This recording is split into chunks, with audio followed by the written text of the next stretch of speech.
ont pris place le nouveau roi Mohamed VI et son frère cadet le prince Moulay Rachid, encore pour quelques mois numéro 2 dans l'ordre de succession au titre.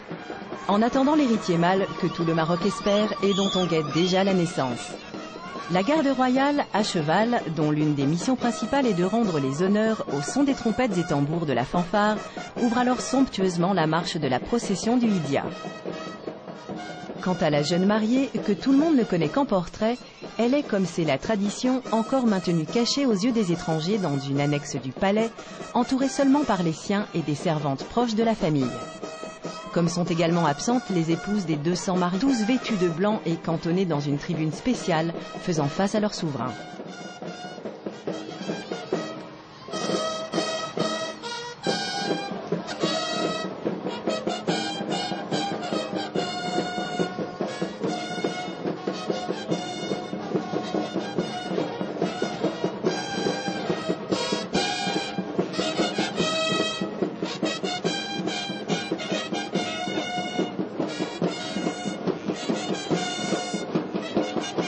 Juste derrière la fanfare à cheval, le défilé en présence du wali, des gouverneurs et des élus de Rabat, des écoles coraniques, des groupes de jeunes, des membres du Parlement de l'enfant, des jeunes filles portant des pétales de rose, suivis d'une procession de grands cierges de cire typiques de la région de Rabat Salé.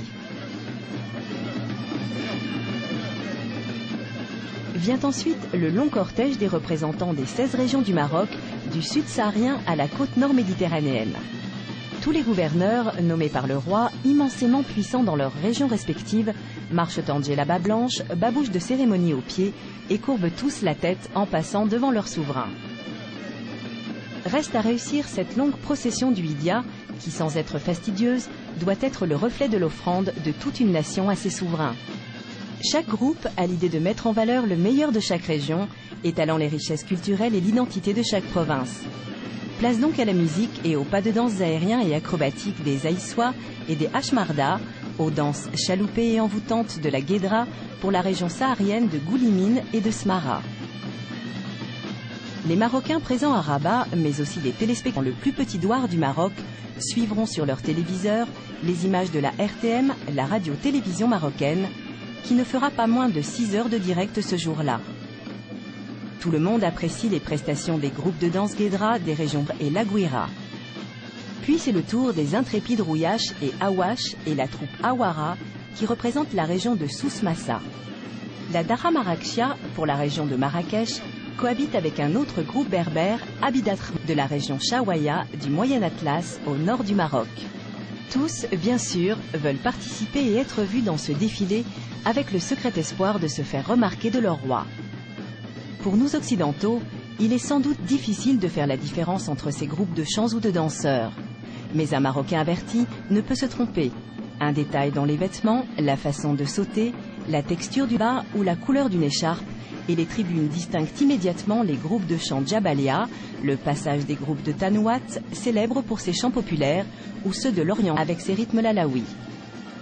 Tous les participants, jongleurs, contorsionnistes ou danseurs, rivalisent de talent pour donner à cette fête apparemment folklorique une dimension malgré tout solennelle, véritablement digne d'un mariage royal.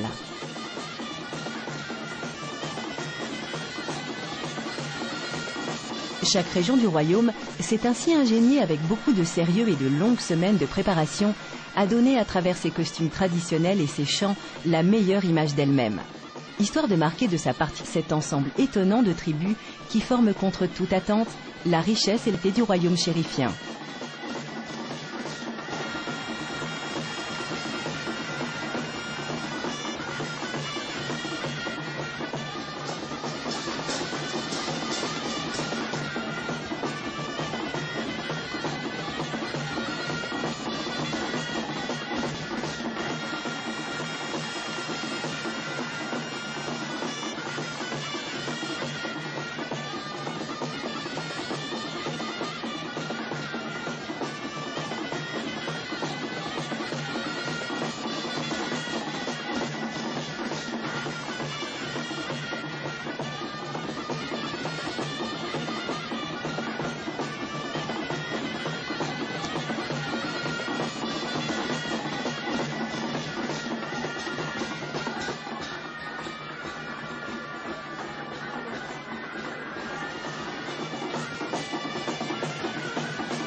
l'oriental pour conclure ce passage d'offrande symbolique avec les troupes folkloriques propres à chaque région.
L'apothéose de cette cérémonie, le roi, qui adore faire ce genre de surprise au protocole et au service de sécurité, décide de descendre de la tribune officielle pour se mêler sans façon aux danseurs et ainsi remercier tous les acteurs de la fête.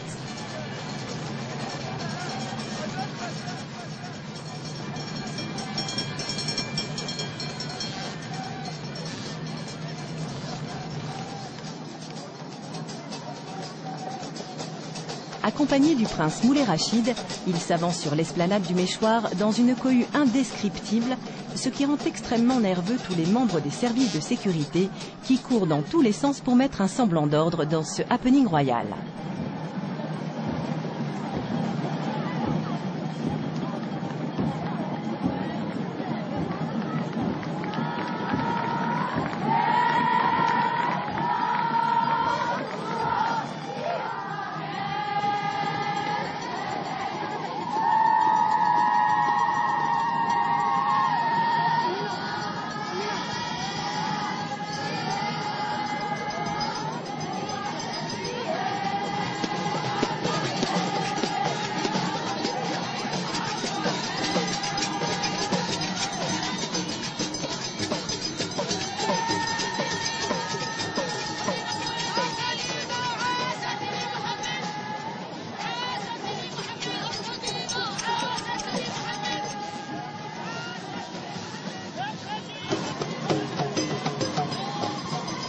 Avant d'accéder au trône, Mohamed VI apparaissait timide et effacé par rapport à son père Hassan II. Né à Rabat le 21 août 1963, Mohamed VI semble aujourd'hui tout à fait à l'aise dans ses habits de roi.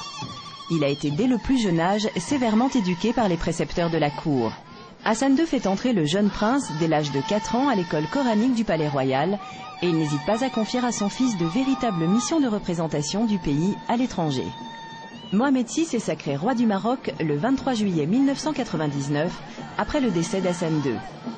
Dans son premier discours à la nation, il s'engage à poursuivre l'œuvre de son père et, fait nouveau, à accorder une attention particulière à la solution des problèmes sociaux qui gangrènent le Maroc.